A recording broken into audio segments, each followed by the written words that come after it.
ہفتہ پہلے تقریباً انہوں نے کہا جی کہ ہم نے یہ سلائی سینٹر کھولا ہے، تو مجھے بہت خوشی ہوئی. میں نے کہا یہ اتنی زبردست چیز ہے، یہ جو انہوں نے سلائی سینٹر کھولا ہے اس سے اس علاقے کی خواتین کو بہت فائدہ ہوگا انشاءاللہ. اور ہم تو محمد طلعہ محمود فاؤنڈیشن ہمارا جو ادارہ ہے یہ آج سے نہیں، یہ برسوں سے اس چیز میں مصروف ہے کہ عورتوں کو ہم لوگ بہت عزت دار روزگار فراہم کریں.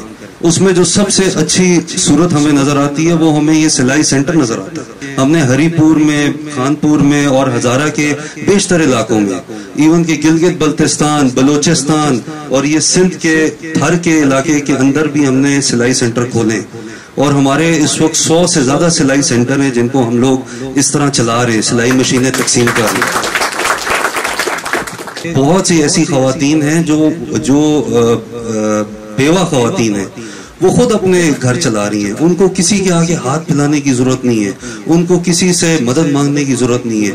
خود اپنا کپڑا بنا رہی ہیں، کپڑا جا کے بیچ رہی ہیں، اپنے بچوں کو پڑھا رہی ہیں اور بہت عزت کے ساتھ اپنا روزگار جو ہے وہ کما رہی ہیں. اور یہی اصل طریقہ ہے. ہم نے بھی اپنے اس علاقے کی خواتین کو، جو ایسی جو خواتین ہیں جن کو ضرورت ہے، ہم نے ان کو اس طرح ان کے پیروں پہ ہم نے کھڑا کرنا ہے. اس طرح مظلوم نہیں چھوڑ سکتے. یہ ہماری خواتین ہیں، ہماری بہنیں ہیں، بیٹیاں ہیں، تو ان کا خیال ہم نہیں کریں گے تو اور کون کرے گا. تو یہ مجھے بہت خوشی ہوئی ہے جب میں نے سنا یہاں پہ سب سے پہلا سلائی سینٹر کھلا ہے.